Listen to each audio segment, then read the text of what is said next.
Hello, everyone, and welcome back to the English Learning Podcast. I'm Jason, your host. And I'm Julia, your co-host. We're really happy to have you with us today.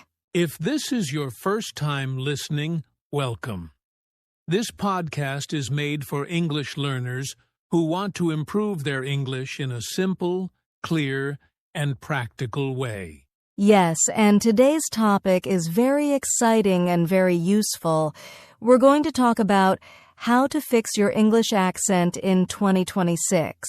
Now, Julia, let me ask you something. A lot of learners say, I can speak English, but my accent is very strong. Why do you think this is such a common problem? That's true, Jason. Many learners understand English well and even speak fluently, but they feel shy or nervous because of their accent.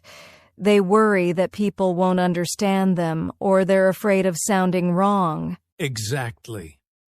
And first, we want to say something very important. Having an accent is normal. Everyone has an accent. Even native speakers have different accents. Yes. So our goal is not to sound perfect or to erase who we are. The goal is to speak clearly, confidently, and comfortably so that people can understand us easily. That's right. And the good news is in 2026, fixing your accent is easier than ever. We now have better tools, better learning methods, and better understanding of how pronunciation really works. So in this episode, we'll explain what an accent really is, why people struggle with it, and then we'll share practical steps you can use to improve your English accent step by step. And don't worry, everything will be simple, practical, and friendly for learners at all levels. So relax, maybe take a notebook, and enjoy this episode. Let's get started. All right. Julia, let's start with a simple question. What exactly is an accent? Good question. In simple words, an accent is the way we pronounce words. It includes our sounds, our stress, our rhythm, and the music of our speech. So it's not only about single sounds like TH or R, right? Exactly. Accent is the whole style of how we speak, how fast or slow we talk, which words we stress, how our voice goes up and down. Now, this is very important. An accent is not the same as making grammar mistakes. Yes, let's be clear about that. You can have a strong accent and still speak perfect grammar, and you can also have a native accent and still make grammar mistakes. So accent is about pronunciation and melody, not about intelligence, education, or language level. Right. And another important point, having an accent is not bad. Everyone has one. British people have British accents. Americans have American accents. Australians have Australian accents, and all of them are accents. So the real goal is not to remove your accent, but to make your speech clear, understandable, and confident. Because communication is the goal. If people understand you easily, your accent is doing its job. Exactly. So when we say fix your accent, we don't mean changing who you are. We mean improving clarity, reducing confusion, and feeling more confident when you speak. That's a great way to say it. Accent is about clarity, not perfection. Yes, and when learners understand this, they relax more and improve faster. All right. Now that we understand what an accent is and what it is not, let's talk about why so many learners struggle with it. So now that we know what an accent really is, let's talk about the big question. Why do so many people struggle with their English accent? Yes, this is very important. And the first reason is our mother tongue. Right. When we learn our first language, our brain and mouth get used to certain sounds and certain movements. Exactly.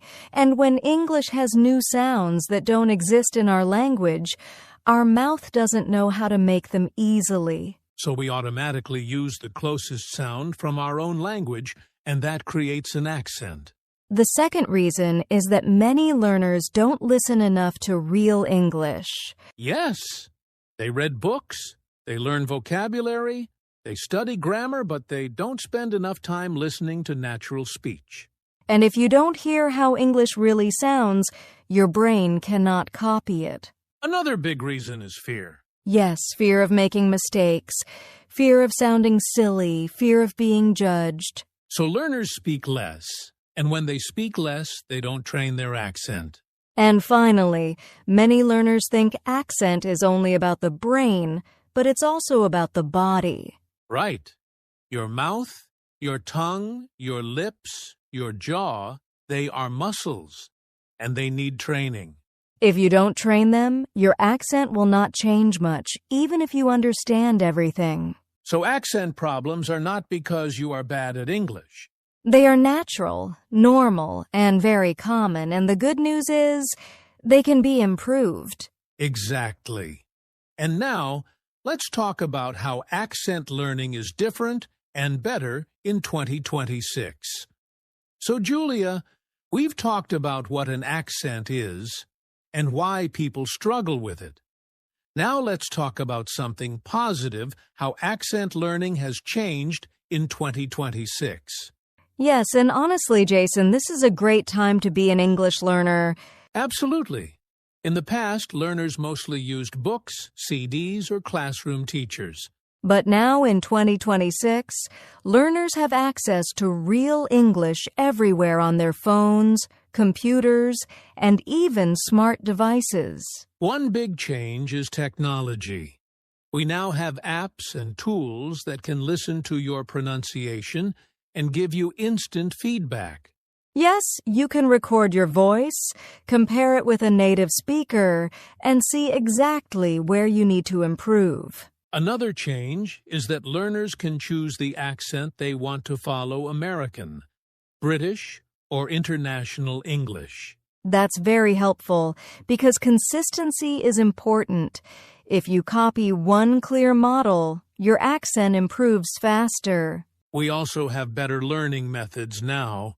Yes, like shadowing, slow repetition, and pronunciation-focused listening, not just vocabulary and grammar.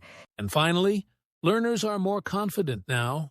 Yes, people understand that having an accent is normal, and improving it is a skill, not a talent. So in 2026, accent learning is more personal, more practical, and more encouraging.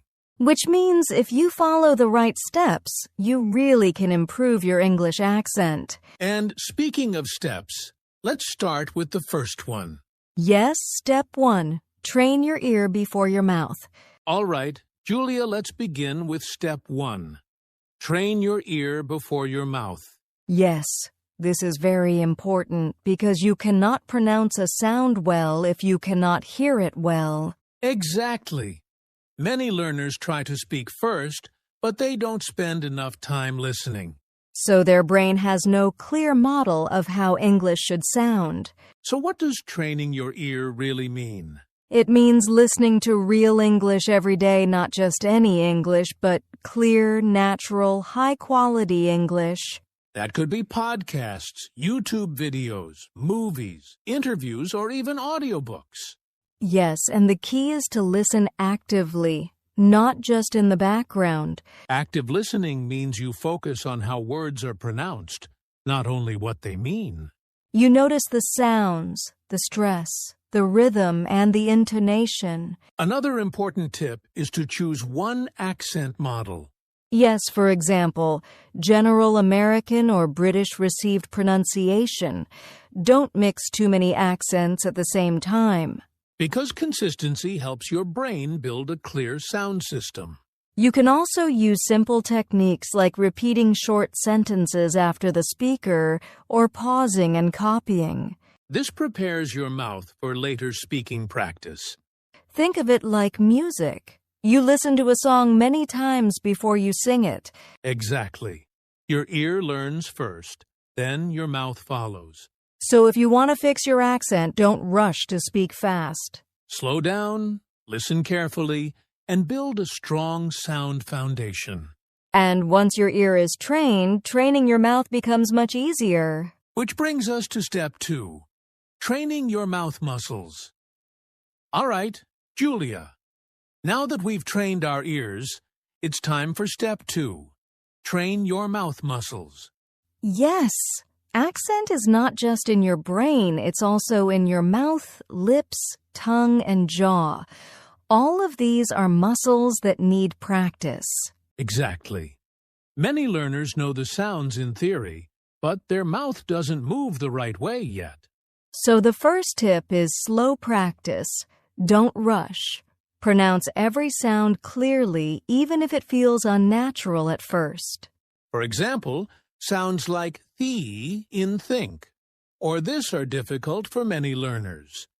You have to place your tongue between your teeth and blow air gently. Yes, and it feels strange at first. That's normal. Your tongue and lips need time to get used to it. Another tip is mouth exercises. Open wide, move your lips, practice vowel sounds, exaggerate them slowly. Exactly. You can even do it in front of a mirror to check your movements. And don't forget repetition. Say the same word or sentence many times until it feels smooth. Also, focus on sentence-level practice, not just single words. Your mouth must learn the rhythm of English. Think of it like sports. You wouldn't just read about a kick in soccer, you practice your leg muscles. Same with your mouth muscles for English. Yes, and small daily practice is better than long, irregular sessions. Even 5 to 10 minutes every day makes a huge difference. So, train your mouth slowly, consistently, and with awareness. And once your mouth is ready, you can move to step 3, shadowing real speech. All right, Julia, step 3 is something many learners love. Shadowing. Yes, shadowing is a very powerful technique. It means listening to a native speaker and speaking at the same time, almost like you are their echo. Exactly. You don't just repeat slowly, you follow the rhythm, stress, and intonation of the speaker in real time. For example, you can take a short podcast clip or a sentence from a video. Play it and try to speak along with the speaker, matching their pace and melody. At first, it may feel fast or difficult. That's normal. Don't worry if you can't keep up perfectly. The goal is to train your brain and mouth together. You hear, process, and speak at the same time. This helps your accent improve naturally. You can start with short sentences, then move to longer ones. Gradually, your mouth and ear will work together smoothly. And the best part? Shadowing also helps you with stress, rhythm, and natural intonation, which are very important for sounding clear. So shadowing is like a bridge. It connects your listening skills with your speaking skills. Exactly. And once you do this regularly, your accent starts to improve without overthinking. Which brings us to step 4, focus on stress, rhythm, and intonation. All right, Julia. Step 4 is very important. Focus on stress, rhythm, and intonation. Yes, many learners focus only on individual sounds, but English is like music. The way words rise, fall, and flow together is key to a natural accent. Let's start with word stress. Some syllables in a word are stronger than others. For example, banana, ba-na-na. Exactly. If you stress the wrong syllable, it can sound confusing or unnatural. Next is sentence stress. In English, not every word is equally important. Content words like nouns, verbs, and adjectives are stronger, while small words like a, the, is are softer. Yes.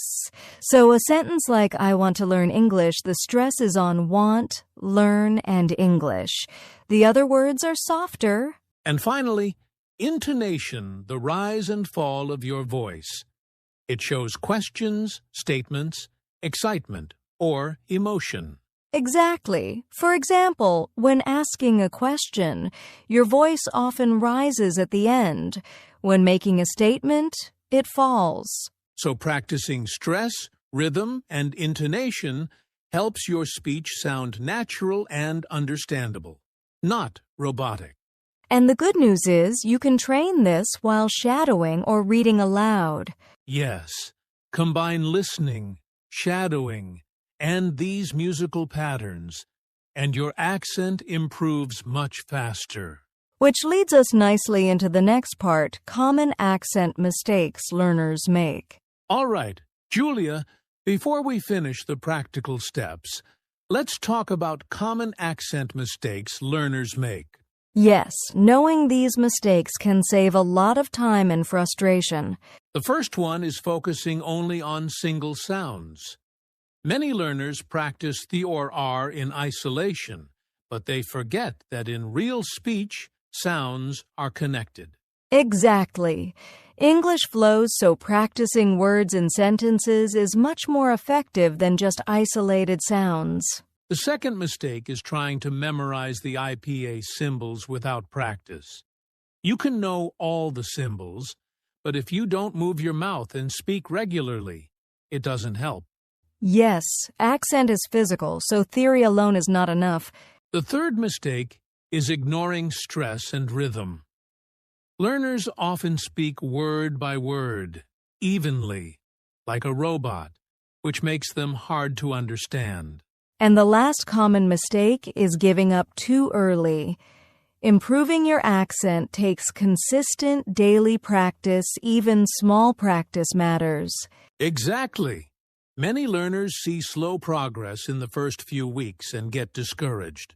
But the key is consistency and patience. Even 10 to 15 minutes a day adds up over time. So avoid these mistakes.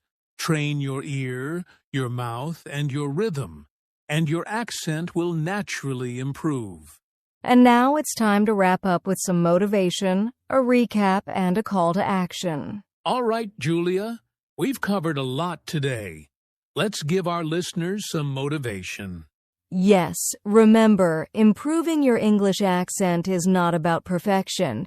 It's about clarity, confidence, and consistent practice.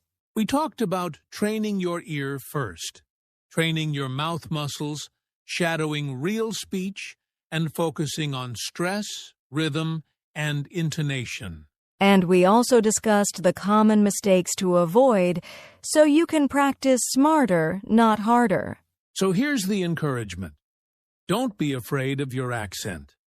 Practice every day, listen actively, and speak confidently. Exactly. Even small daily steps will make a big difference over time.